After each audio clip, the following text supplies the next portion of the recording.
2019 में मोदी सरकार ने रेलवे की बड़ी रिक्रूटमेंट ड्राइव की घोषणा की थी। कहा था कि ये देश ही नहीं पूरी दुनिया की सबसे बड़ी रिक्रूटमेंट ड्राइव है। अब ये बात अलग है कि 2022 में भी ये भर्ती प्रक्रिया जो है वो पूरी नहीं हो पाई है। पहले छात्रों को एग्जाम को लेकर संग्राम करना पड़ा, फिर रिजल्ट को लेकर संग्राम करना पड़ा और अब नई भर्तियों को लेकर। दरअसल छात्र अब ट्विटर के जरिए रेलवे से कह रहे हैं कि भाई अब नई वैकेंसी तो निकाल दीजिए। चलिए पहले आपको छात्रों का हाल दिल दिखाते हैं, फिर रेलवे में और बाकी विभागों में वैकेंसी का पूरा लेखा जोखा भी आपको दिखाते हैं और ये भी बताते हैं कि रेलवे का इस पर क्या कहना है। मैं हूं निधि तनेजा और आप देख रहे हैं न्यूज तक। #रेलवे न्यू वैकेंसी 2 लिखकर सैकड़ों ट्वीट्स हुए। एक यूजर ने ट्विटर पर लिखा 4 साल से ज्यादा हो गए लेकिन कोई नई वैकेंसी नहीं निकाली। दरख्वास्त है कि नया एग्जाम कैलेंडर निकाला जाए। अमित ने भी लिखा आखिरी वैकेंसी को आए 4 साल हो गए हैं। लाखों पोस्ट खाली होने के बाद भी रेलवे इन्हें क्यों नहीं भर रहा है। एक अन्य यूजर दिव्यांशु ने कहा मोदी जी ये कहकर सत्ता में आए थे कि 2 करोड़ युवाओं को हर साल नौकरी देंगे, फिर रेलवे में 3.5 साल बाद भी कोई नई वैकेंसी क्यों नहीं है। छात्रों की बात करने वाले युवा हल्ला बोल के अनुपम ने भी ट्वीट करके लिखा 24 जनवरी 2019 को मोदी सरकार ने चुनाव से ठीक पहले बड़ी घोषणा की थी कि अगले 2 साल में रेलवे के जरिए 4 लाख नौकरियां दी जाएंगी। 4 लाख तो दूर, जो भर्तियां निकाली गई वो भी आज तक पूरी नहीं हुई, जबकि बेरोजगार युवाओं से 864 करोड़ वसूल कर सूद जमा कर रही है सरकार। पॉपुलर टीचर अभिनय मैथ्स ने भी कहा 4 साल से रेलवे की एक भर्ती पूरी तरह से पूर्ण नहीं कर पाई है, तो क्या इसका मतलब यही है कि नई भर्ती जब तक नहीं आएगी तब तक पुरानी भर्ती पूर्ण ना हो। जो भर्तियां हर साल आनी चाहिए और सालों से नहीं आ रही, उसके बारे में क्या सरकार को युवाओं के भविष्य के लिए कोई चिंता है। अभिनय ने कहा चुनाव तय समय पर होते हैं और परिणाम भी उनके तय समय पर मिलते हैं, फिर करोड़ों युवाओं वाला भारत देश में युवाओं के भविष्य के लिए परीक्षाएं और भर्तियों के लिए समय तय क्यों नहीं है, ना ही परिणाम का समय तय। इसी बीच नई भर्तियों की तो आप भूल ही जाइए।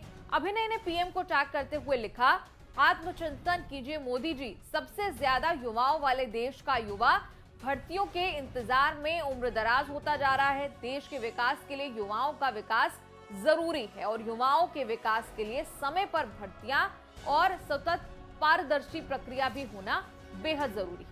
अब यहाँ छात्रों की बात, उनके समर्थन में क्या मांग उठ रही है ये तो आपने देखा ही, लेकिन जिस रेलवे को लेकर ये मांग हो रही है उस रेलवे में आखिर कितने पद खाली हैं। और यहाँ भूलना ये भी नहीं चाहिए कि 10 लाख नौकरियों का वादा मोदी सरकार ने किया है, वो भी मिशन मोड में 2024 से पहले।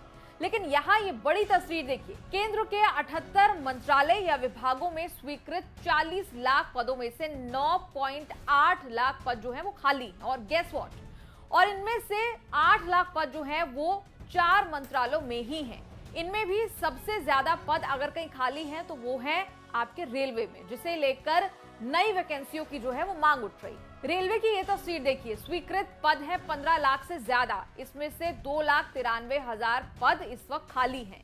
यानी रेलवे में अभी तक 19% पद भरे नहीं गए हैं। और बता दें कि ये जो डेटा है 31 मार्च 2022 तक का ही है। चूंकि सवाल यहाँ मोदी सरकार के 10 लाख जॉब्स वाले वादे को पूरा करने को लेकर भी है, इसीलिए जानकारी के लिए आपको बड़े विभागों का भी हाल दिखा दे। रेलवे के बाद अगर कहीं सबसे ज्यादा वैकेंसी है तो वो है डिफेंस में, जहां 6,46,000 से ज्यादा सैंक्शन पद हैं और 2,64,000 से ज्यादा पद इस वक्त खाली हैं। इसके बाद गृह मंत्रालय में 10 लाख से ज्यादा सैंक्शन पद हैं, जिसमें 1,43,000 से ज्यादा पद हैं खाली। ऐसे ही डाक विभाग में 90,000 से ज्यादा पद अभी तक भरे नहीं हैं।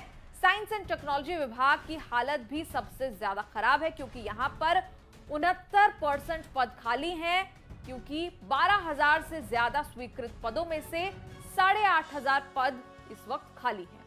खैर, ये तो थी सरकारी विभागों में खाली पदों की स्थिति। दूसरी तरफ union minister of state for personal Jitendra Singh ने संसद को क्या बताया ये भी जान लीजिए। राज्यसभा में लिखित जवाब देते हुए उन्होंने कहा कि रोजगार मेला के जरिए 1,47,000 लोगों को केंद्र सरकार के विभागों में इंडक्ट किया गया है। चलिए, ये तो था सरकार का दावा। अब आते हैं रेलवे पर वापस।